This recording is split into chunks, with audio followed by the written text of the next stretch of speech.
अभिनेत्री शेफाली जरीवालाच्या मृत्यू प्रकरणी धक्कादायक माहिती. तरुण दिसण्यासाठी शेफाली घेत होती औषधं. व्हिटॅमिन सी आणि लुटाथिगॉन डोस घेत असल्याचं समोर.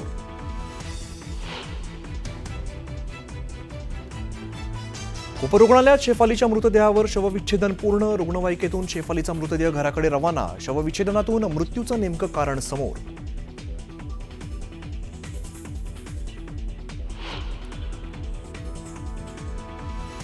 शिवसेना नेते अनिल परब आणि मनसेचे नेते बाळा नांदगावकर यांची भेट. 5 जुलैच्या संयुक्तिक मेळाव्याच्या संदर्भात दोन्ही नेत्यांमध्ये चर्चा.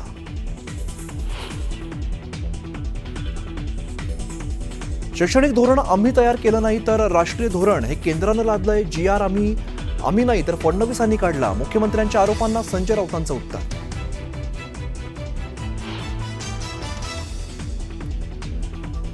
त्रिभाषा धोरणाविरोधात मुंबईत होणाऱ्या मोर्चाला राष्ट्रवादी शरद पवार पक्षाचा पाठिंबा. खासदार सुप्रिया सुळेंची माहिती. पूर्ण ताकदीने पक्ष मोर्चात सहभागी होणार असल्याचंही केलं स्पष्ट.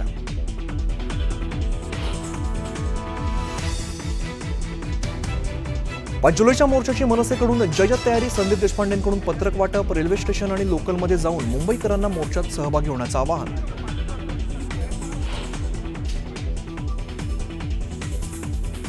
अंधेरी पूर्वमध्ये महापालिका शाळेची दुरावस्था. स्थानिक आमदारांकडून स्ट्रक्चरल ऑडिटची मागणी. तर नंदुरबारच्या अक्कलकुवामध्ये शाळेला गळती. साचलेल्या पाण्यात शिक्षण घेण्याची विद्यार्थ्यांवर वेळ.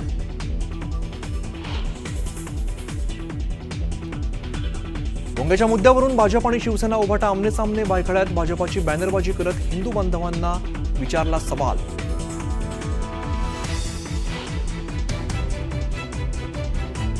पुणे रेल्वे स्टेशन नामांतराच्या वादात संभाजी ब्रिगेडची उडी. राजमाता जिजाऊ पुणे स्टेशन असं प्रतिकात्मक नामकरण करत आंदोलन.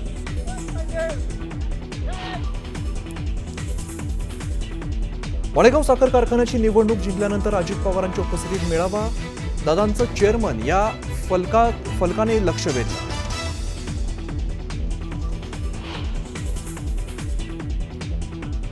आणि महाराष्ट्र चेंबर ऑफ कॉमर्सच्या पत्राची प्राडा कंपनीने घेतली दखल. कोल्हापूरच्या चप्पल विक्रेत्यांशी संवाद साधण्याची प्राडाने दर्शवली तयारी.